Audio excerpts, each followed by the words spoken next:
Hello and welcome to my advanced WordPress speed optimization tutorial. If your website speed is causing frustration and reducing your conversion rates, you are in the right place.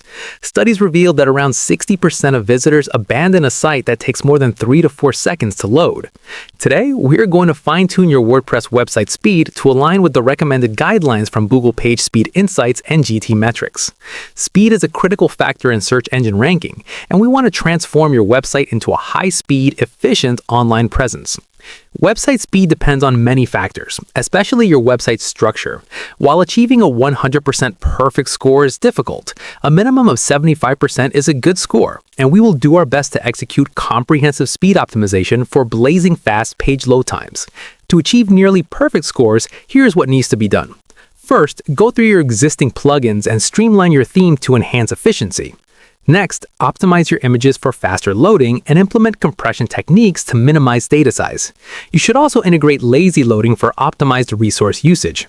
On the back end, fine-tune your website's database to reduce lag and clean it up completely. You need to eliminate render-blocking JavaScript and CSS that slow down your site. Set up caching and leverage browser caching to speed up loading times. This will reduce the number of HTTP requests to expedite content delivery. Finally, a free or paid CDN will be deployed if it is not already available. To check your current speed, visit the Google Page Speed Insights website or GTmetrix and analyze your website.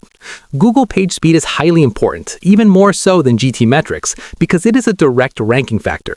When it comes to mobile scores, it is absolutely possible to get a score of 75 or higher, but it is largely influenced by the website's complexity, such as the number of functions, scripts, and styles employed. To actually complete all of this optimization on your full website, make sure you have your WordPress admin login and your cPanel or server login ready. Enhance your WordPress site speed for a more satisfying visitor experience, and you won't be let down. If this tutorial helped you out, hit that subscribe button, and I will see you in the next video.